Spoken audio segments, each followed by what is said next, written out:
Hello friends, good morning. कैसे हैं आप सभी लोग? उम्मीद करते हैं अच्छे हैं और जीवन का आनंद ले रहे हैं। तो चलिए करते हैं ईएमए की बात। एक बहुत शानदार इंडिकेटर, बहुत अच्छा इंडिकेटर जो दिखाता है कि मार्केट का मूवमेंट कैसा है, मार्केट का डायरेक्शन क्या है। ईएमए तो काफी प्रकार के होते हैं, बहुत ईएमए हैं, हमें मिल जाते हैं सभी प्लेटफॉर्म पर। जिरोधा में, एंजिल में, अप स्टॉक में। लेकिन उस ईएमए की सही सेटिंग क्या है, ये अगर आपको जानना है तो इस वीडियो को पूरा अंत तक देखिए। अंत में एक बहुत शानदार ट्रिक बताऊंगा, कोशिश करूंगा कि आपको समझ में आए और आप उससे अपने ट्रेडिंग में मैनिफेस्ट कर सकें, उसका उपयोग कर सकें और अधिक से अधिक लाभ ले सकें।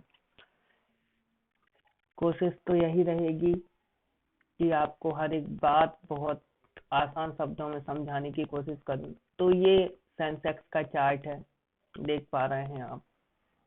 हम उस ईएमए को इस सेंसेक्स पर लगाने की कोशिश करेंगे और देखेंगे कि किस तरह से ये ईएमए काम करता है, किन कंडीशंस पर हमें काम करना होता है, किन कंडीशंस पर हमें एंट्री लेनी होती है, किन कंडीशंस पे हमें एग्जिट करना होता है, कब एंट्री लेनी है, कब नहीं लेनी है, ये जानना बहुत महत्वपूर्ण होता है। तो करते हैं शुरुआत।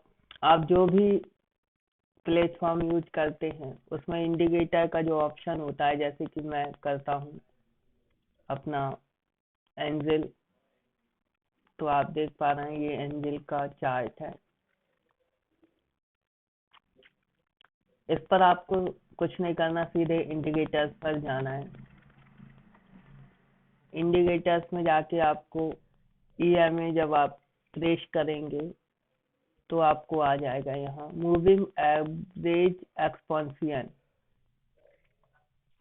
ये वाला ईएमए क्रॉस नहीं लेना है आपको, डबल ईएमए भी नहीं लेना है, ट्रिपल ईएमए भी नहीं लेना है, एमए विथ ईएमए क्रॉस भी नहीं लेना है आपको। ये सिंपल ईएमए लेना है, मूविंग एवरेज एक्सपेंशन। इसे आपको एक बार लेना है, फिर आपको इसी को 2 बार भी क्लिक करना है। तो कुल मिलाकर यहाँ 2 ईएमए आ जाएंगे। आप देख पा रहे हैं, यहाँ दिखाता हूँ मैं, ये देखिए, एक ये हो गया, दूसरा ये हो गया। ये दोनों ईएमए तो लग गए, लेकिन अभी देख रहे हैं आप इनकी सेटिंग कुछ समझ में नहीं आ रही, कुछ भी हो रहा है। यहाँ क्रॉस किया, फिर ये फेक ब्रेकआउट हो गया, फिर यहाँ क्रॉस किया, फिर ये फेक ब्रेकआउट हो गया, फिर यहाँ किया। मतलब ये एंट्री कुछ आपको समझ में नहीं आ रही होगी। लेकिन अब मैं जो इसकी सेटिंग बताने जा रहा हूँ, ये जो आप देख पाएंगे, तो ये बेहतरीन सेटिंग है। इसकी बैक टेस्टिंग भी आप बहुत अच्छे तरीके से कर सकते हैं, करना भी चाहिए, उसके बाद इसे यूज करना चाहिए। तो चलिए आगे बात करते हैं अपन इसकी सेटिंग की।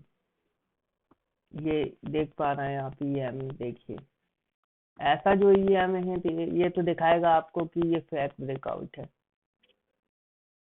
ये देखिए कुछ भी नहीं है यहाँ।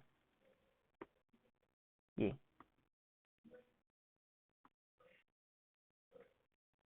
लेकिन अब अपन करते हैं इसकी सेटिंग, उसके बाद देखना आप इसी ईएमए को कि किस तरह से ये वर्क करेगा, किस तरह से हमें मार्केट दिखेगा।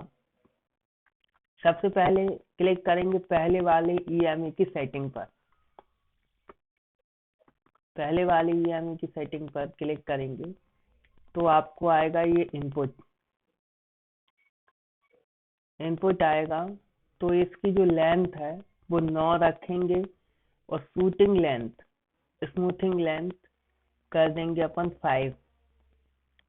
ठीक है, ऑफसेट को 0 रखना है, सोर्स को क्लोज रखना है, स्मूथिंग लाइन SMA इसे ऐसे में ही रखना है और इसे 9 की बजाय कर देना है 5। कितने कर देना है? 5, 5। ठीक, और फिर कर देंगे इसे अपन ओके।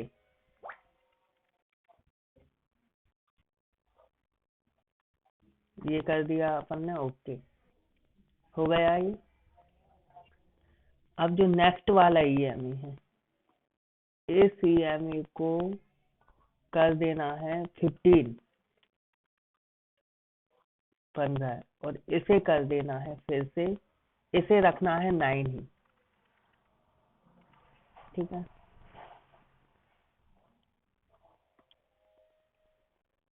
अब करना है ये जो 9 वाला ईएमई है, इसकी सेटिंग में स्टाइल में जाकर इसके इनपुट कलर को अपन कर देंगे रेड कलर का। ठीक, जिससे कि ये दोनों ईएमई हमें अलग अलग कलर में नजर आए, जिससे कि हमारी एक्यूरेसी में कोई डिस्टरबेंस ना हो। एक कर दिया 5 का ईएमई अपन ने,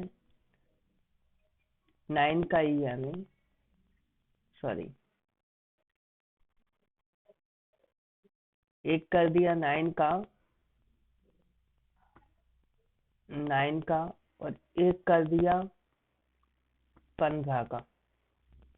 ठीक, 9 15 के ईएमई यहाँ पर अपन ने लगा दिए। अब बात करते हैं कि इसे यूटिलाइज कैसे करना है ट्रेडिंग में। क्या होने पर हमें ट्रेड लेना है, क्या होने पर हमें ट्रेड नहीं लेना है। देखिए आप यहाँ पर, यहाँ से शुरुआत करते हैं।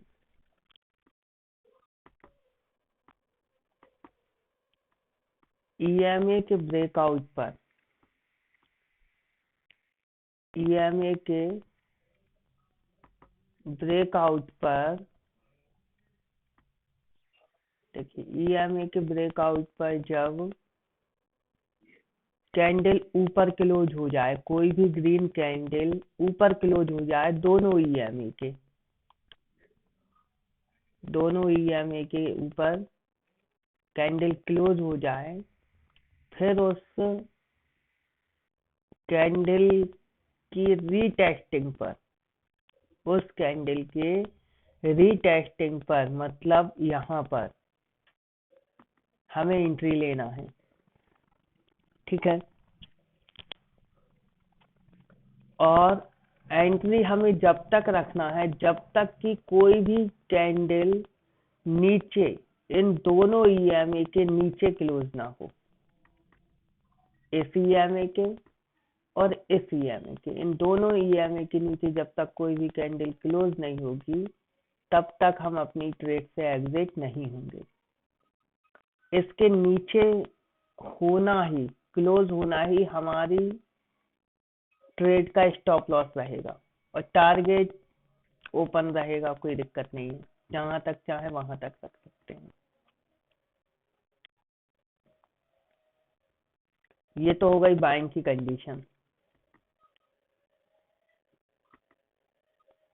ईएमए भी क्रॉस होना चाहिए एक दूसरे से। यहाँ पर जैसे आप देख पा रहे हैं, यहाँ ईएमए भी क्रॉस हुआ है और कैंडल भी अप साइड में क्लोज हुई है। यहाँ पर ईएमए भी एक दूसरे से क्रॉस हुआ है, कैंडल भी अप साइड में क्लोज हुई है। यहाँ पर हमारी एंट्री बन जाती है, यहाँ पर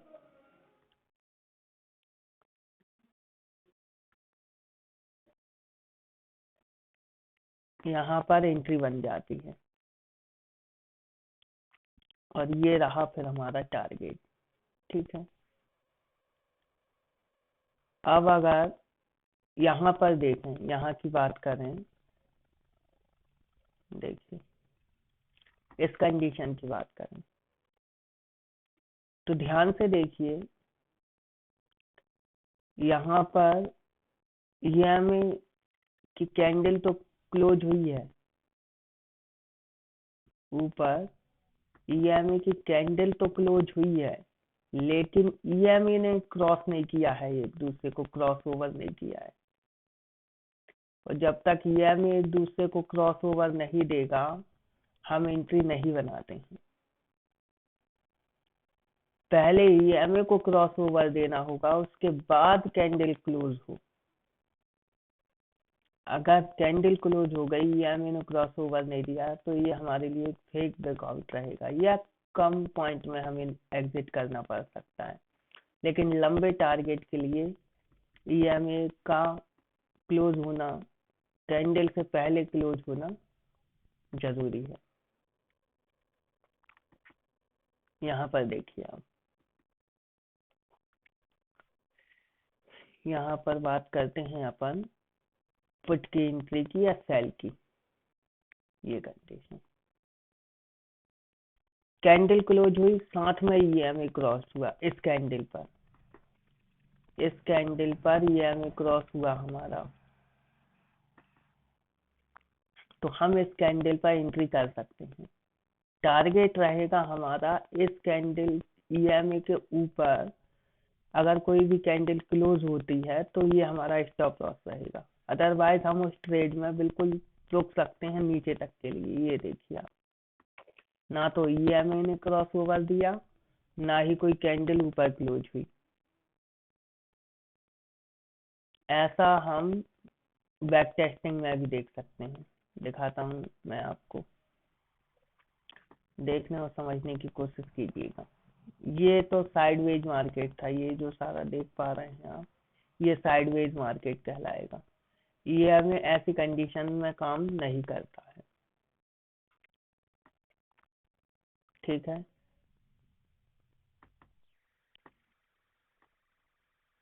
अब इसके साथ एक काम और कर सकते हैं, अगर आप फ्यूचर का चार्ट देखते हैं तो वहां पर वॉल्यूम भी लगा सकते हैं। वॉल्यूम लगाने में ये होगा कि आप, जो मैं बात बताने जा रहा हूँ अब, वो कंबाइंड स्ट्रेटजी है। कंबाइंड ऐसी है कि दो इंडिकेटर की मदद से हम फेक ब्रेकआउट से बच सकते हैं। यहाँ पर देखिए आप, कितना शानदार ये मैंने काम किया हुआ है। ये देखिए, इस जगह को देखिए, मैं हाईलाइट करता हूँ। EMA का ब्रेकआउट हुआ, कैंडल का ब्रेकआउट हुआ। EMA ने क्रॉस किया, कैंडल का ब्रेकआउट हुआ, कोई भी कैंडल नीचे क्लोज नहीं हुई है और ये अपना टारगेट बहुत बेहतरीन तरीके से दे रही है। ये देखिए, इस तरह से EMA स्ट्रेटजी काम करती है। बस जरूरत है हमें बहुत ध्यान के साथ उसे देखने व समझने की। जितने ध्यान से हम कोई भी काम करेंगे, हमारी सफलता उतनी ज्यादा निश्चित होती जाएगी। हाँ, तो मैं बात कर रहा था EMA प्लस वॉल्यूम के साथ कंबाइंड स्ट्रेटजी की। वो ये है, ये स्पॉट का चार्ट है, इसलिए तो शायद यहाँ नहीं लगेगा, फिर भी कोशिश करके देखते हैं अपन। नहीं लगेगा, फ्यूचर में लग जाता है। अगर आप फ्यूचर का चार्ट उपयोग करते हैं तो इन दोनों को यूज कर सकते हैं। ये जो सेलिंग जब क्रॉस कर रहा है, तो आप यहाँ देखिए कि वॉल्यूम भी हाई होना चाहिए क्रॉसिंग पर। अगर वॉल्यूम हाई होगी तो ये हमारा एक अच्छा ट्रेड बनेगा। हाँ, अगर ये क्रॉस कर रहा है, EMA भी क्रॉस नहीं कर रहा है और वॉल्यूम भी हाई नहीं है, तो आप इस ट्रेड को इग्नोर कीजिए। इस ट्रेड को आप इग्नोर कीजिए, ये अच्छा ट्रेड नहीं रहेगा। ये कंडीशन रहेगी वॉल्यूम पर कि वॉल्यूम भी यहाँ पर हाई होना चाहिए, हाई वॉल्यूम। ये जो वॉल्यूम की रेज निकलती है ना, ये बहुत हाई होना चाहिए। ऐसा नहीं है कि छोटा छोटा रहा, इतना इतना इतना इतना नहीं चलेगा। यहाँ